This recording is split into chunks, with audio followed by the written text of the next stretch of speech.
Republic Act 9189, also known as the Overseas Absentee Voting Act, was passed on February 13, 2003, providing a system for citizens of the Philippines currently residing or working outside the country to exercise their right to vote. The act is implemented by the Commission on Elections with the help of the Department of Foreign Affairs. A registered overseas absentee voter may vote for the positions of senator and party list representative for these 2013 midterm polls. All Filipino citizens abroad who are not disqualified by law and at least 18 years old by the time of elections are required to file their applications personally at the Philippine Embassy or consulate nearest their region to be able to vote. Over 700,000 registered absentee voters abroad are expected to cast their ballots this 2013 midterm elections. The COMELEC will also hold local absentee voting for the armed forces, the Philippine National Police, and for the first time, media practitioners. For PWDs or persons with disabilities, the COMELEC has issued Resolution number 9485 ordering the establishment of accessible polling places for PWDs. PWDs must be assigned at the ground floor of the voting center. Permitted to assist them during the voting are members of the Board of Election Inspectors or BEIs.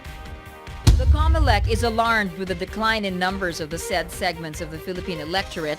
In 2010, the absentee voting turnout was less than 33%, or only 150,000 of more than 500,000 registered voters. The Social Weather Stations or SWS survey on PWD in 2011 reveals that 21% of registered PWD voters did not vote due to being ashamed because of their disability, their mobility problems, and that nobody would shade or read the ballot for them.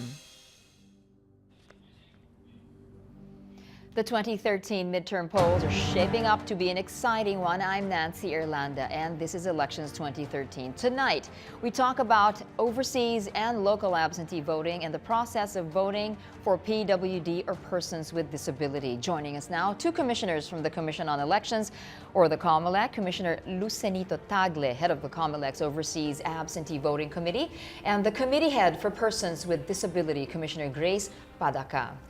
Commissioner Tagle and Commissioner Padaca, thank you so much for joining us this evening. First off, Commissioner Tagle, absentee voting kicked off on April 13th. It is currently ongoing. Share with us, if you will, some of the highlights filtering in from all over the world. Yes, so we started on April 13, and this will take for 30 days until May 13. And as of now, we have around, all over, no? About 18,000 now. Nearing the 20,000 mark, and the highest is Hong Kong.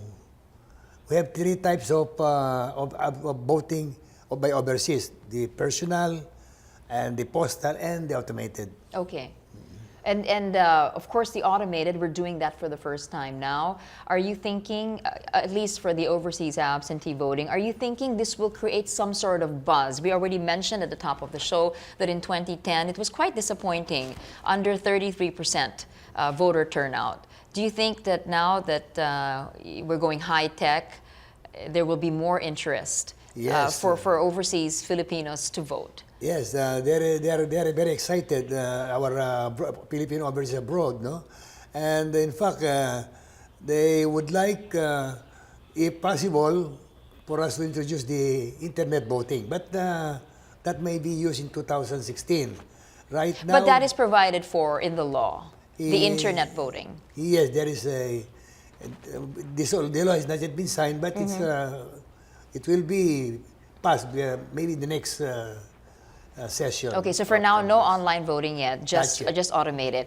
Okay, the migrant groups already said that they're looking at certain hitches along the way. They're already saying that there might not be enough ballots, there might not be enough personnel, and there certainly, to them, not enough PCOS machines. Your answer to that? Actually, in the overseas voting, we deployed 37 PCOS machines only, no? Because we have a we gave for every 10,000 Filipino overseas voters, they will be given one machine.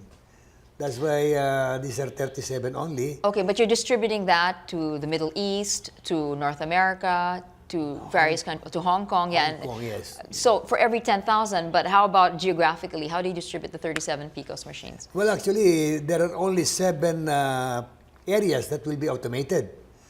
These are Hong Kong, Singapore, Jeddah, Riyadh, Abu Dhabi, Kuwait. Dubai, and Kuwait. Kuwait also. Yeah. The others are either postal voting, like in the Americas and Europe, postal voting.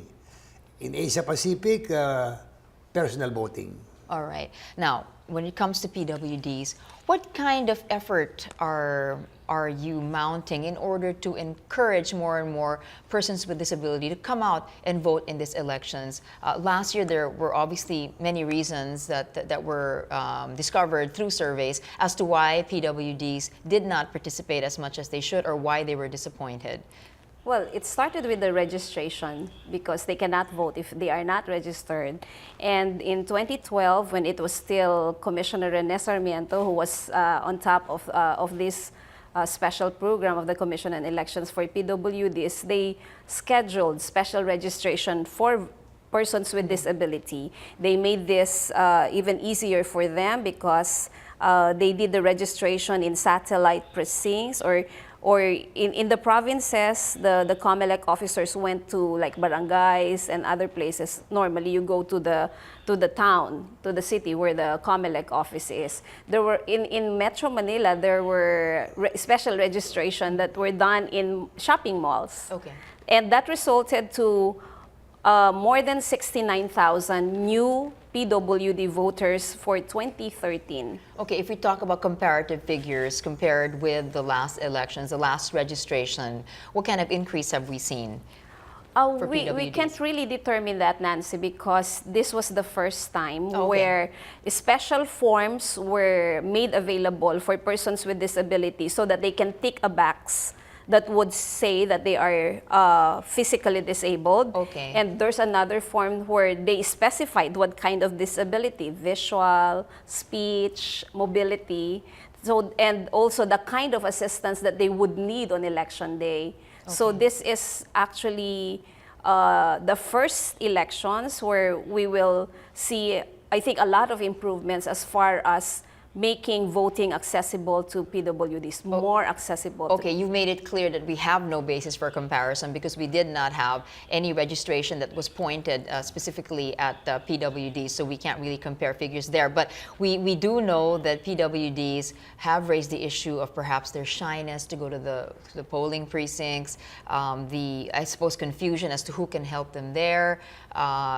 Just basically, it was not exactly an easy task to perform for them in 2010. Have we taken all that we've learned from that and then transformed that into really concrete steps to make it easier for PWDs for this 2013 midterm elections? Yes, in terms of assistance, in the registration form that they filled up, they have specified what kind of assistance that they need.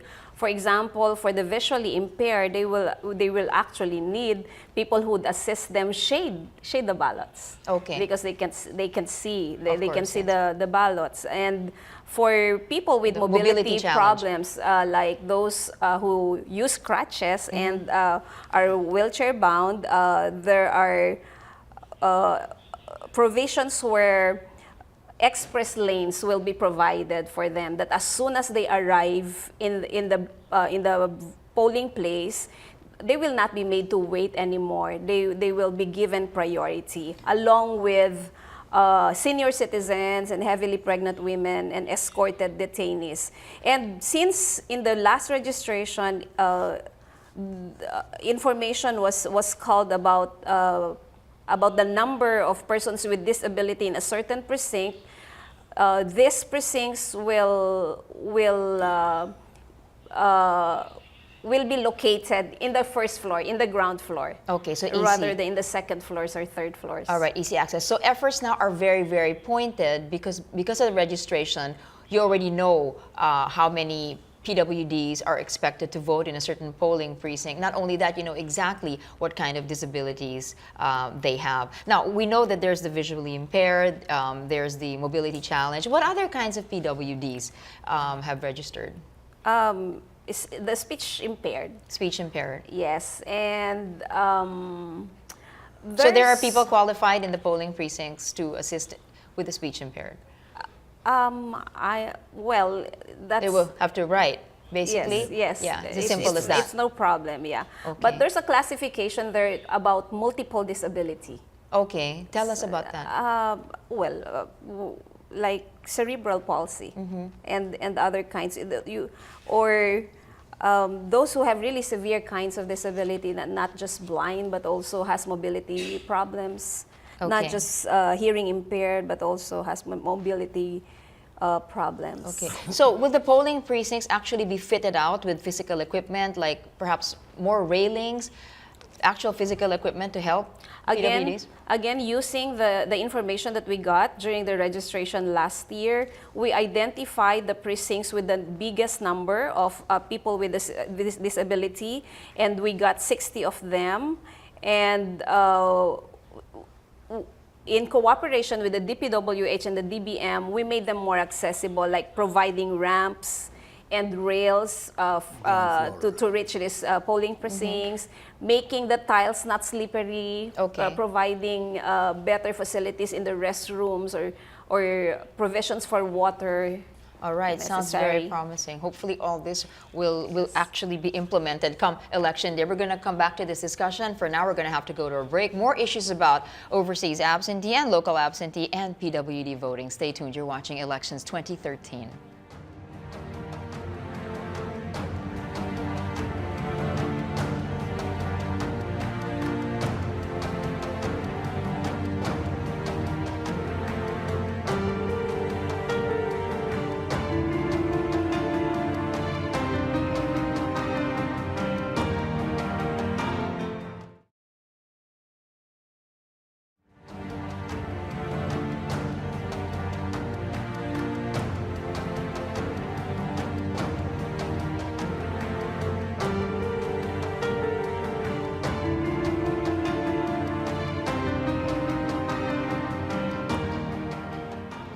And welcome back. You're still watching Elections 2013, and we are still talking about overseas and local absentee voting and PWD elections. Still with us, COMELEC Commissioners Lucenito Tagle and Commissioner Grace Padaca.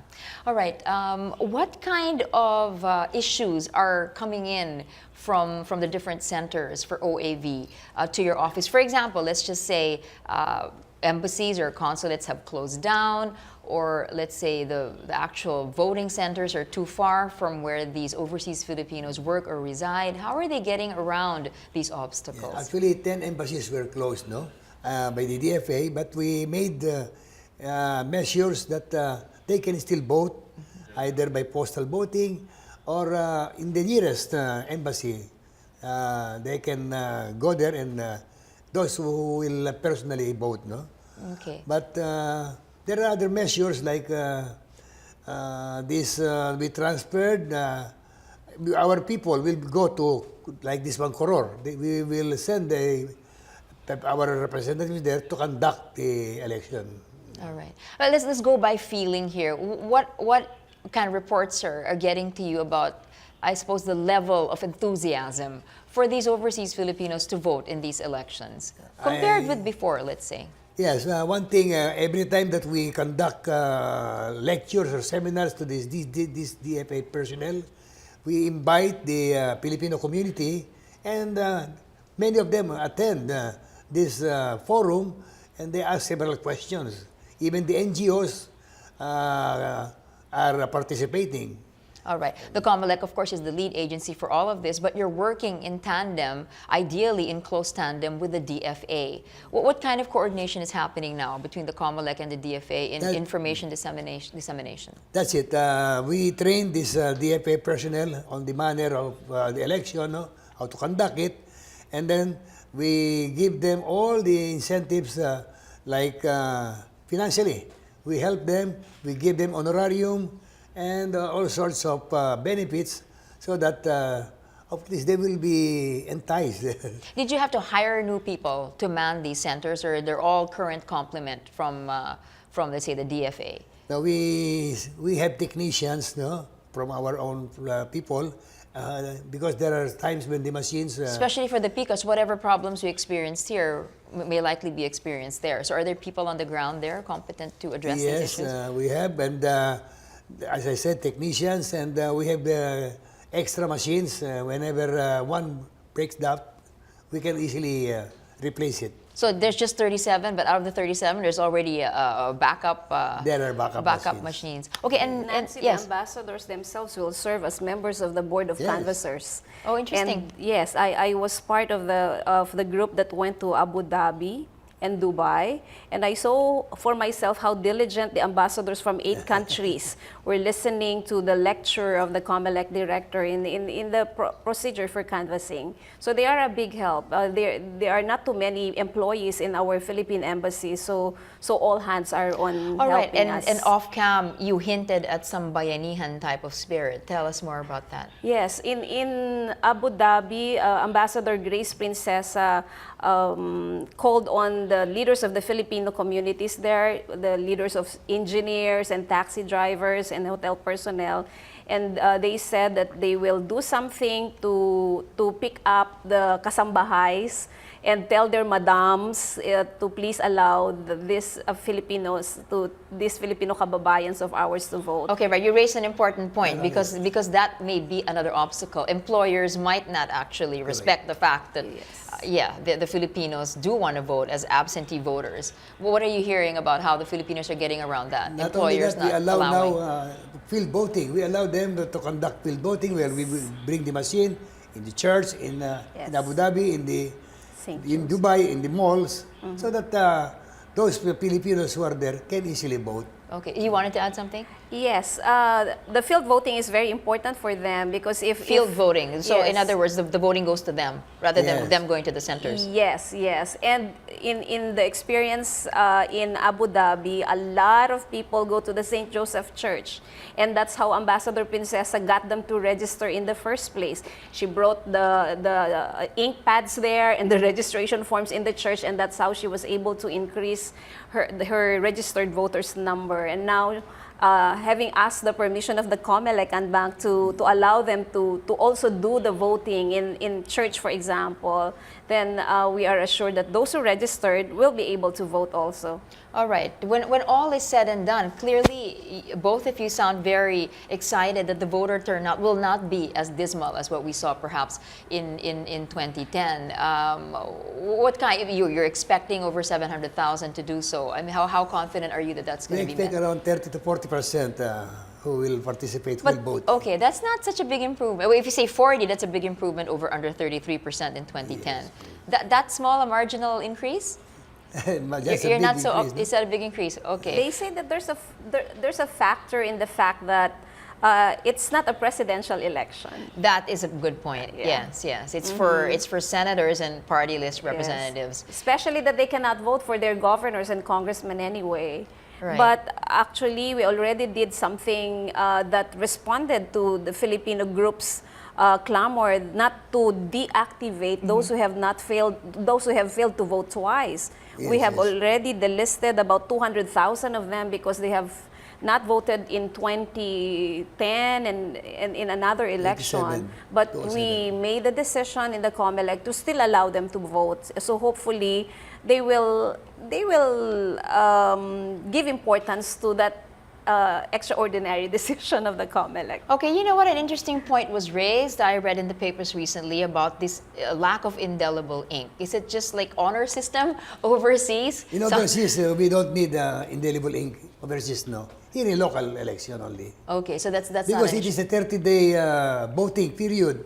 So if you put one, it might, within that period. Within that period, anyway, it's useless, right? Okay, let's talk about something technical here. The PCOS machines. How will you transmit the results? So the main server, what's the difference in the system between transmitting results just locally within the Philippines and from abroad? If it's all In abroad, Yes. after the automated election, they will just hold on to the CF cards, after the 30-day period, and it will be delivered here by those embassy people.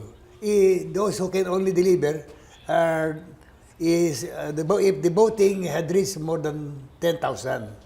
But if it is below, it will just be it will not ask them to go to the Philippines anymore, the ambassadors or the consul.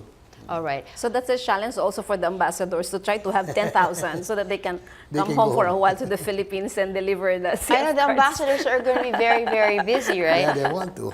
Yeah. And- All right. Disenfranchisement is another issue that the migrant groups have called attention to. Are we experiencing that sort of thing? Disenfranchisement? Yes. Yes, as Commissioner Padaka Yeah. had said, those who failed to vote twice, actually they're yeah. already disenfranchised, but we allowed them, we gave them an opportunity to cast their vote. All right. Well, back to the persons with disabilities. What are being done now, as I was trying to ask earlier on, to encourage them? Is there anything in the website of the Cablelink that will really sort of like rally them to be more participative? Okay. We can only do that now for those who have already registered. Yes. And hopefully their registration turns into actual votes, because that's not always the same, right? Yes. Yeah. And we are very glad that there are many non-government organizations that are helping us reach the people in the barangays, in poor places where people with disability are found. The Asia Foundation, the National Council on Disability Affairs, all of these are helping us. I even heard of NGOs who have projects of providing transportation for them on the day of the elections, so that they will fantastic. be encouraged to vote, because mobility is really a problem of, especially the physically impaired.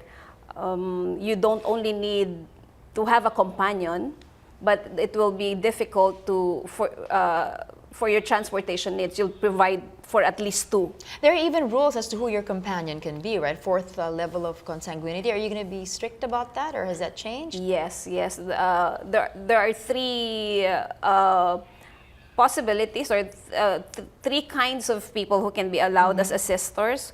One is relative within the fourth degree of affinity and consanguinity, and consanguinity, and also a trusted person who lives in the same household, and if there's no one, any member of the Board of Election Well, Inspectors. even that seems like a huge project, and just verifying the identity of the companion, right? Yes, but they will be identified anyway in the precincts. Okay. We've been talking a lot about OAV, overseas absentee voting. Let's talk about, shall we call it LAV? Love, yeah. The media is going to be doing this for the first time. Media practitioners are now part of local absentee voting. Of course, the armed forces, the PNP. Tell us the situation. About the media? Yes, local absentee voting. Yeah, the media, they have to sign up, no? In their respective, I think, area before they can Participate, they can yeah. participate and vote. Okay, your expectations on that? Attorney Makalintal told us that there are about 500,000 media practitioners, although without that number, but maybe a portion of that will certainly vote Yeah. Okay, yeah. in the respective assignment. Yeah, I wonder how many of us actually did not vote, and like 500,000. What is the conversion there of those that registered will actually vote? We were just talking yesterday in our Anbang session that I think there are identified 500 or so media people who have registered for the local absentee voting, way below the expected 500,000. You're saying only 500 Yeah. of the expected 500,000. A little more than 500. Wow, that's pretty jarring. Well, Yeah. I don't know what because that we expected that it's not only anchor persons and reporters, but the cameramen and the Cameramen drivers and the technical people who would also sign up for the local absentee voting. All right. I myself will avail of the local absentee voting because I cannot go home to Isabela and vote there. So Oh, yeah, that's I will true. do my voting here, local. And I'd also like to experience it so that when I am asked, I know how to answer. All right, It's another yeah. experience also. First-hand experience. All right, we're Yes. going to leave it That for now. Thank you so much to our guests, Commissioner Lucenito Tagle and Grace Padaca from the Commission on Elections. Now let's watch another special report on elections happening on the local level. Incumbents father and son Echeverris fight head-on against fellow incumbents father and son Malapitans in the historic city known today as Caloocan. Here's the story.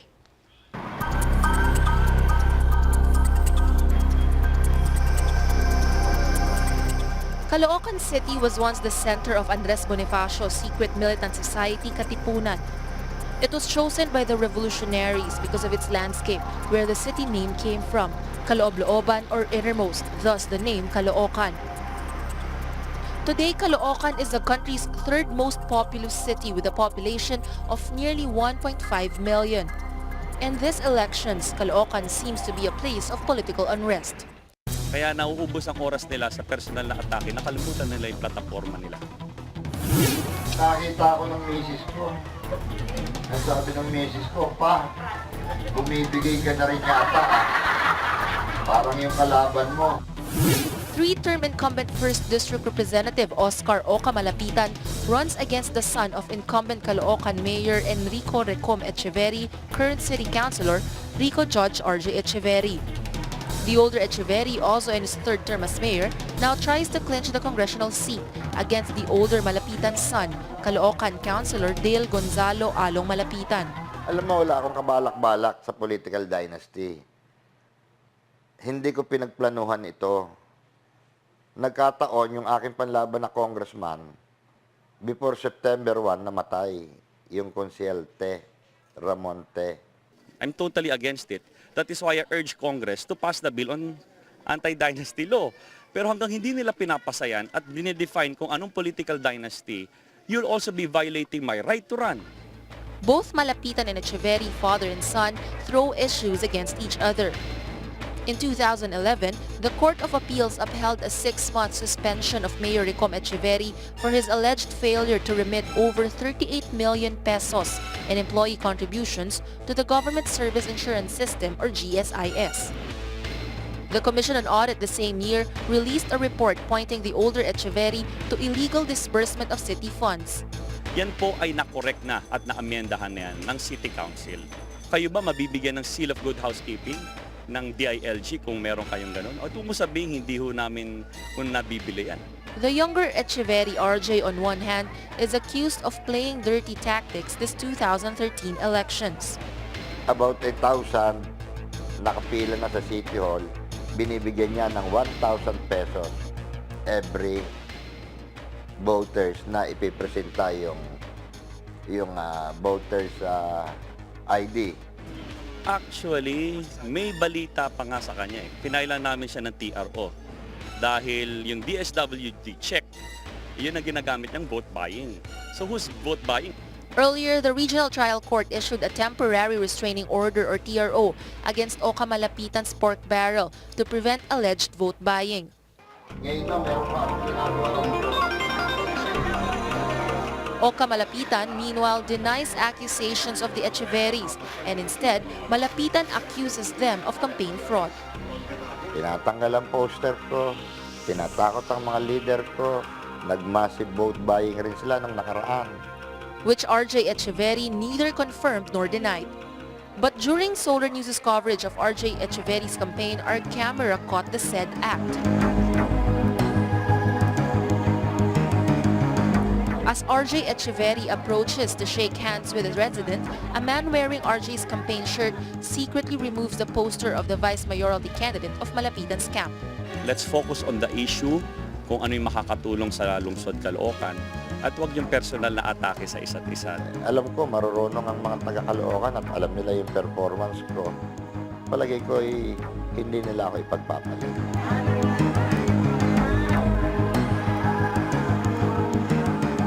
Reporting for Elections 2013, Camille Elemia, Solar News.